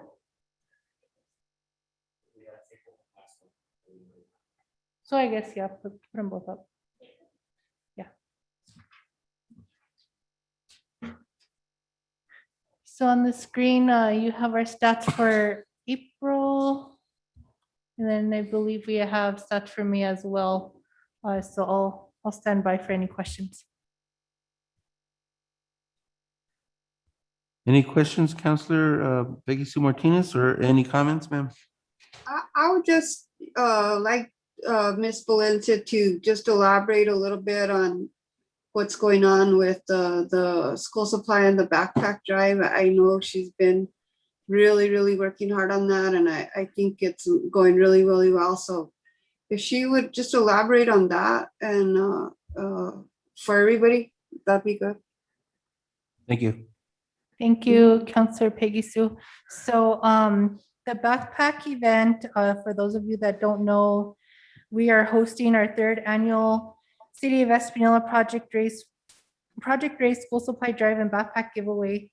It's going to be held Saturday, July 31st. It's going to be at the Espanola Plaza, and it'll be from 9 a.m. to 12 p.m. So that's coming up here in a couple of weeks. And we're going to be having touch a truck and lowriders and possibly some bikers and some other different stuff there at the event. Right now, we're getting together about 1,500 to about 2,000 backpacks with school supplies. We will be having a day that we are going to be utilizing the senior center. It'll be July 24th. So that'll be on a Saturday from 9 a.m. to 12 p.m. again. We may not stay there that long, but we have some youth groups coming in. We have Rackstop, their youth coalition, coming in to help fill backpacks. We have a youth group from Victory Faith that is also going to come in, and then just members of the community that are going to be helping that day. So if any of you are interested in helping fill backpacks on the 24th at the senior center, feel free to reach out to me for more details, and we could get you to help out on that day. Thank you. And just right now, we're just still collecting donations, whether it's monetary or the actual backpacks and school supplies. And that's pretty much it. So we're pretty much all set to go, except for that 24th, on the 24th, when we get all the backpacks filled. Any more questions there, Counselor Martinez? No, I just want to say thank you to her. I know this has been a project that you've done before, but I think it's been a little bit different now because the kids were home for almost a whole year, and I'm sure they're excited to get out of their houses and off of homeschool and back into classrooms. And I think the city should try and do whatever we can to elaborate that excitement and make sure that we support that with everything that we are. So I know for sure I'll help as much as I can. And I just appreciate this event because I feel like it really does serve the most needy of our community. I would ask the possibility to reach out to Mr. Ben at the Y and see if maybe he can't send some of his students over, or they can't come over, walk over to help fill the backpacks on that day. I think that'd be really nice to have those kids involved in that too. Thank you. Thank you, Counselor Peggy Sue. So I did reach out to Ben from the Teen Center. He was going to get back to me. He had to check and ask around some of the students to see if they're interested even helping out that day to help hand out backpacks, or just to, be there, maybe helping pick up trash, stuff like that. He hasn't gotten back to me yet, but he is on my list to follow up with. Thank you. Thanks again. Anything else, Counselor Martinez? No, Counselor Martinez, thank you. Thank you. I do have a question for Mr. Hubler, if you'll indulge me. Thank you. Thank you.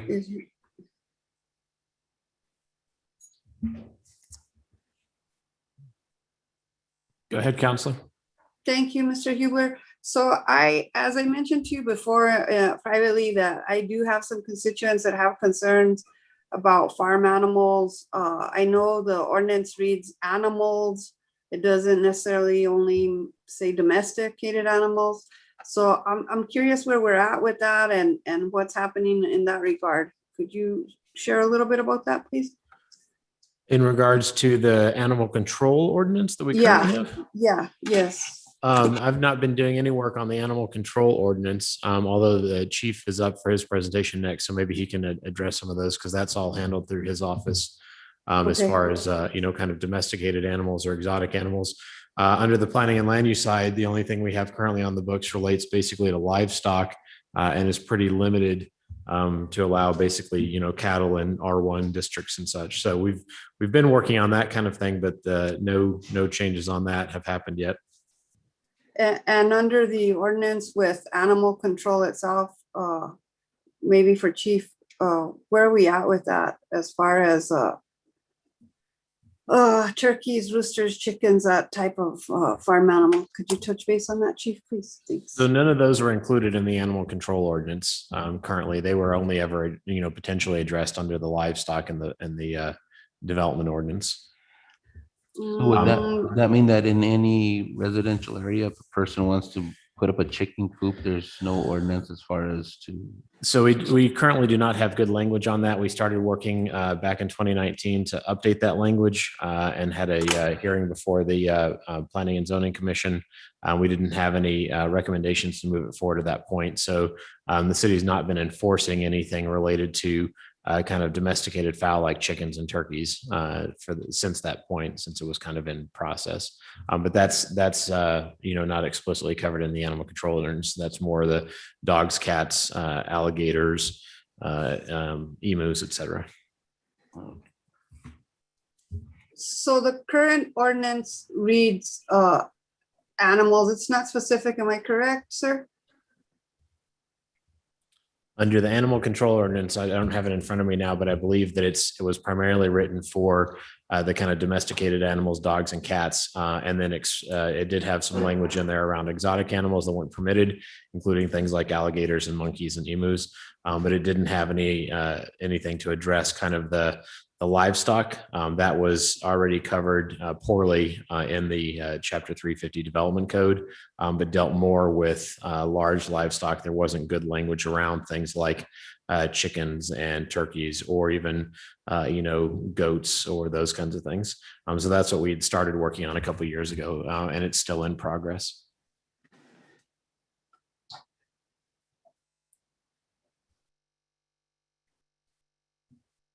Any further questions there, Councilor Martinez, for Mr. Hubler? I'll yield to the chief and let him do his presentation. Thank you, guys. Thank you, ma'am. Okay, next up is Police Department reports. Chief Jimenez. Good evening, Counselor Martinez and Counselor Martinez. So before you, you have the department stats for April and May. Do you have any questions for the department stats before I go through the updates? No questions here, Councilor Martinez. No, I'm fine. Continue, please. So I'm looking up an email, Councilwoman Martinez, that I sent you on the ordinance for the animal control ordinance. Is that the one you were talking about, ma'am? No, the email that you sent me dealt with the shelter creating a safe haven for cat colony. Is that the That is ordinance? correct. Yes, ma'am. Yeah, no. I'm talking in regards to I've had some concern in District 2 with neighbors that have very close proximity to their neighbors, and I mean like over the fence kind of situations where people are housing numerous chickens and turkeys and that, and the stench is just unbearable. And I know that before when we had the old control, the previous, I shouldn't say older, the previous control officer, I know that he dealt with many different types of animals. And I know that the ordinance at that time was not specific to what type of animal, it just said animals. So I know that he dealt with that. In fact, there were times when he would be on the west side and he would be trapping skunks. And I know that recently there's been a lot of different skunks on the west side. It's almost crazy how many there are. And I know people have asked for help with that situation, and they've been told that that's not included in animal control. I think that animal control is animal control, and we need to make sure that people are safe in their homes, and part of being safe in their home is having a healthy environment. And I think there needs to be some work done with allowing for chickens and things like that, sure, but having some guidelines as far as how many and what proximity to a neighbor's home, and also making sure that people clean up after their animals so that the stench is bearable. So I have concerns about that. I'm hopeful that we as a community can work on that very quickly, because it's something that affects everybody, and I think everybody equitably.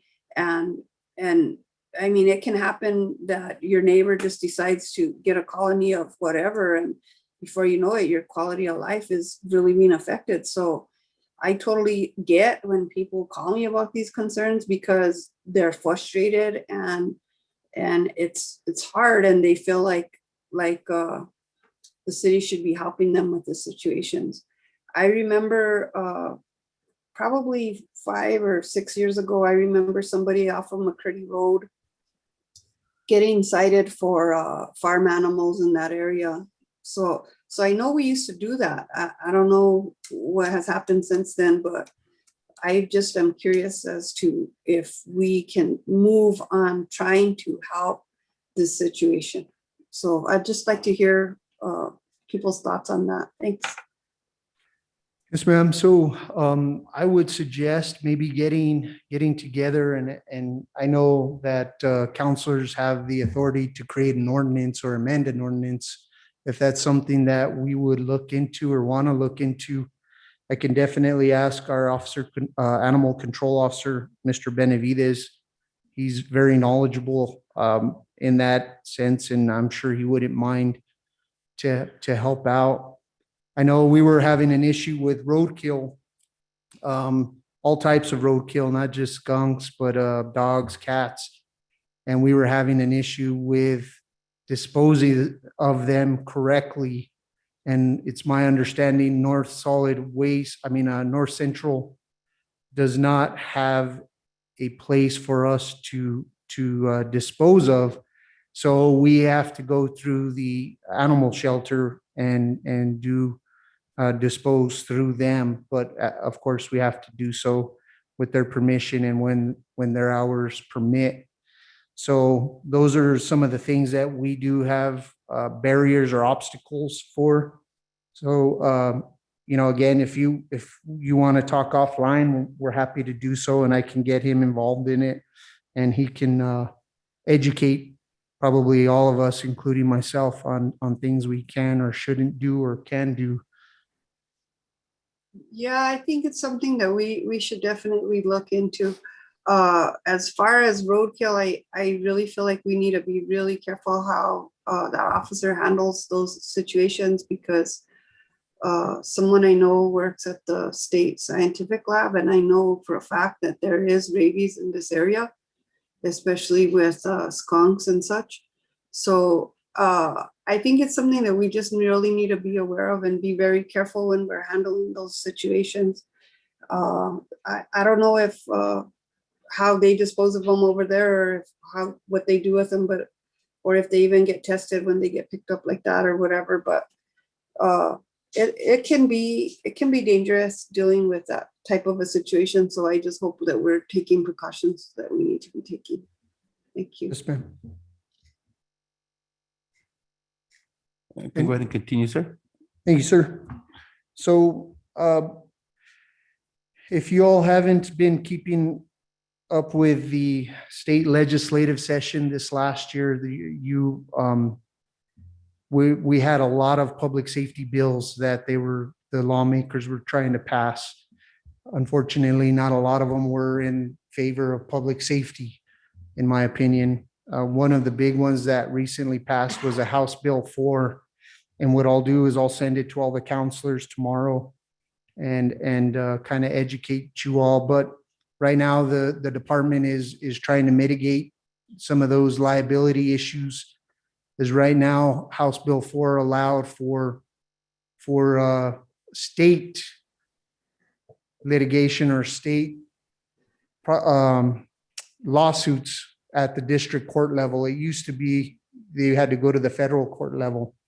Now this allows for state liability and state litigation to go to the district court level. And so, we're kind of trying to find ways that we can mitigate some of those issues. So we're looking at our vehicle policy, pursuit policies. We're looking at funeral escorts. Those are things that, we've gladly done for the city and the community, prior history, but now we're starting to look at how we can stop putting ourselves in harm's way, I guess, for litigation. So those are things that we're going to be putting out shortly, not only to the Public Safety Committee meeting members, but also to the council on what we're doing to mitigate those issues. I'm hoping to have a meeting with our city attorney in the very near future also, so we can get their review and input on that. One of the other things that we're doing is we're looking into grant funding. We've been successful in getting grant funding in the past few years, so we're continuing that. We're looking at technology to help us throughout the city. And of course, when we do get that information and hopefully we get the funding, we will let you all know and keep you all apprised on that. We're also looking for grant funding to input or implement a crisis intervention team. So our officers will go out with hopefully a firefighter, a paramedic, and maybe a social worker to respond to some of these calls that don't require the police department, maybe require a team of first responders to include a social worker to intervene on a mental health crisis. So those are things that we're looking at right now implementing. I just wanted to kind of touch on Judge Martinez's incident of graffiti. There is a person that we're doing an investigation right now on, that their graffiti personnel staff has brought to our attention. Thankfully, has brought to our attention that we're investigating, and hopefully we'll have a criminal summons in the very near future that we can hold them accountable or bring them to custody. So thank you, Judge Martinez, and we'll let you all know on that when we do have an arrest. The other thing is, the other good news that wanted to relay is that we were able to finally purchase the equipment for Gino's Gym, or AKA Atlas Gym. We were able to do that with last year's funds, and Mr. Brazil was able to, he came down on his price quite a bit and gave us a remarkable value, according to the quotes and appraisals of $24,500. So we were able to do that and wrap that up at the end of this year and use last year's funding. So just wanted to brief you all about that. So we'll be implementing our training in the very near future and open that wellness center up to the first responders. You have a question there, Councilor Martinez? Yeah, first, touch base on the laws that you're discussing in the first portion of your presentation, Chief, deal with personal liability for officers. Is that what you're talking about? That was implemented by the state on the law that came into effect July 1, I think? Yes, ma'am. That is correct, Councilwoman Martinez. We were able to get the personal liability out of that law for officers. However, the agency would be responsible for that litigation. Has the city considered providing another form of insurance to cover that risk, or has that risk been assessed by the current insurance that we have? So it's my understanding, and I'll let City Manager Martinez chime in this as well. It's my understanding we were dropped by our previous carrier because of this issue for House Bill 4 and the consequences that it brings for the insurance carriers. And we are also looking at what else we can do with our new current insurance carrier to mitigate these issues. So these are things that we're discussing as we speak. Okay, and then the only other question that I have is for the city manager. Chief mentioned that the supplies of the exercise equipment was purchased from Gino's Gym. Can you touch base on that and tell me what line item was used for that purchase?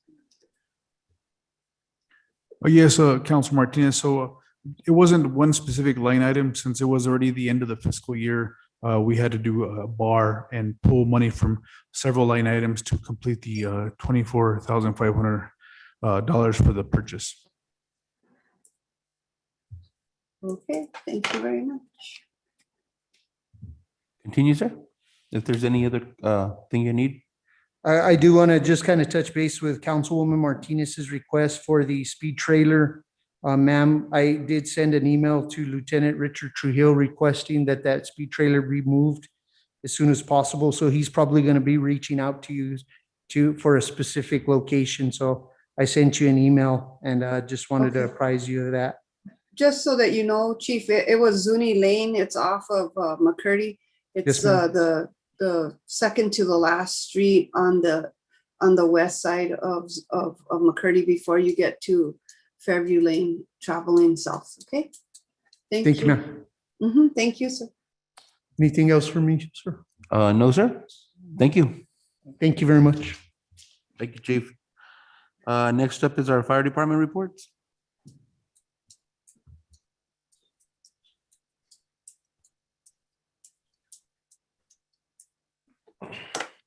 Good evening, everybody. Councilor Martinez, Madam Martinez. Stats are up. We're busy. Any questions? Any fires this weekend? Not major fires. We had a couple of dumpster fires and just some small stuff. It's been very busy as in motor vehicle crashes and whatnot this past weekend. They were very busy with that. And trying to keep up with the EMS calls that have been falling on the fire department due to high volume of calls with Espanola ambulance. This afternoon, I noticed that there was an accident. You mentioned vehicle crashes right here at the intersection to Industrial Park.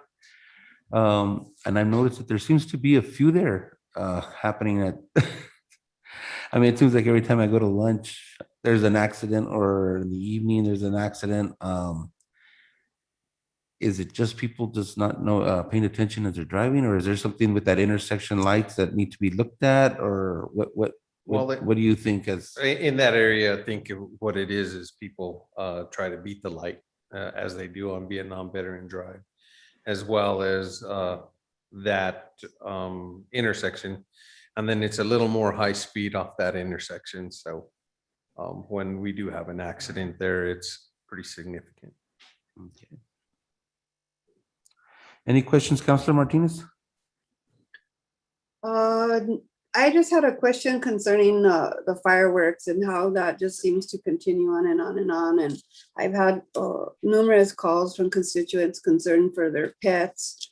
I know that dogs are certainly traumatized, and I know that we probably had a few extra dogs at the animal shelter recently because dogs run away. And you've seen Facebook posts where people are looking for their dog because it got lost or whatever. So I'm just curious if we could possibly look at an ordinance at putting at least a time limitation for like nothing after 10:30 or nothing after 11 at least. I understand.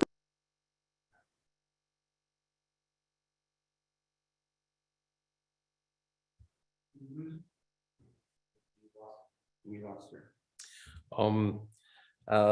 Yeah, there was fireworks going off pretty late. I came in on the 4th of July.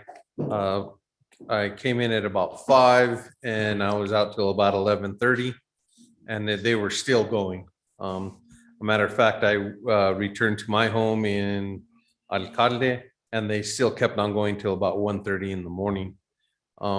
And I have a dog that he's a 115-pound German Shepherd that took out my back screen door to get in the house. And I understand. I wish that we weren't able to light fireworks. It's safer. It's better for the community, as in the safety wise. Other than that, as long as we don't pass these ordinances, or we can try doing something so there's a time limit, or sure. Councilor Martinez, were you able to hear that, ma'am? Yeah, I did. I heard him. So I think it's something that we should consider down the road, possibly putting like some time limitations to, especially the big ones that go way up in the air and are very noisy and harmful for the animal. So possibly that's something that we could look at in the future, Chief. Thank you. Yes, ma'am. I have been addressing some of the public or the constituents about the fireworks. I had a lengthy half-hour conversation with a young lady, and she pretty much gave me her opinion on what we should be doing. I hope I could accommodate her, but she wanted me to stop all fireworks at 9:30 so she could go to bed. And that was going to be kind of tough for the fire department to do. On the lighter side of this, I heard a joke that said, wow, it's already July 6th and they're still firing fireworks. What the heck? One of them almost hit my Christmas lights.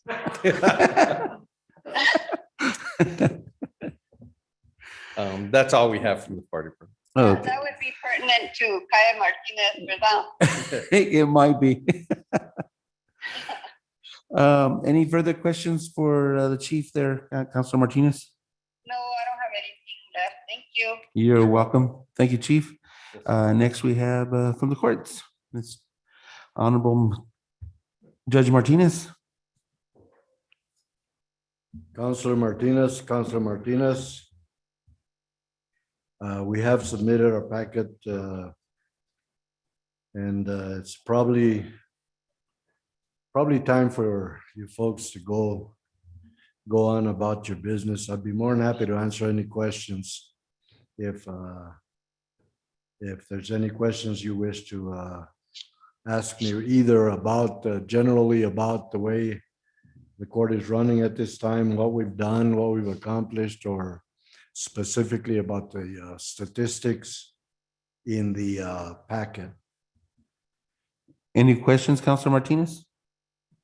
Just more of a comment, Councilor Martinez. I just want to ask Honorable Judge Martinez to touch base on the presentation that he had at the courts recently. It was very interesting. So if he could just elaborate a little bit on what the gentleman brought to the table and talk about the purchases that the court made and just talk about that situation and how it ties into team court, please. Oh, I see. Yes. What it was is there is that photographer who is a mountain climber. Is that who you're referring to, Counselor? Councilor Martinez? Yes.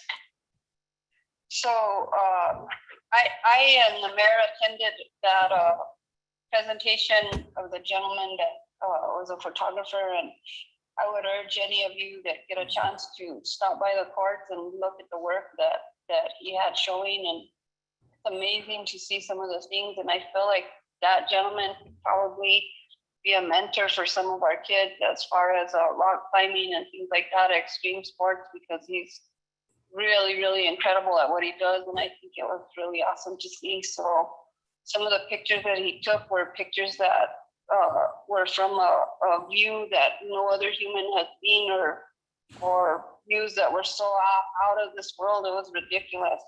So I would urge all of you, if you get a chance, to stop by the courts and take a look at that. It's really cool.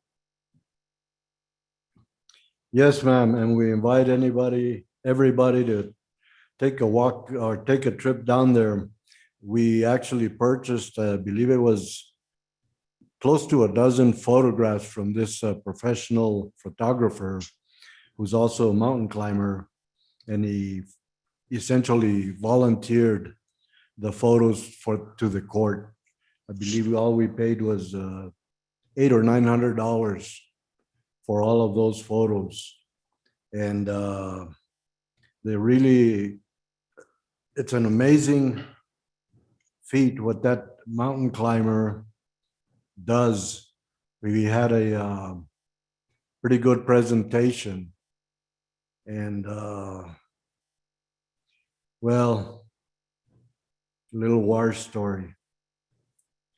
When I was in the service, I used to jump out of airplanes at 12,500 feet, skydive for 30 seconds, and then open the parachute at about 1,000 feet.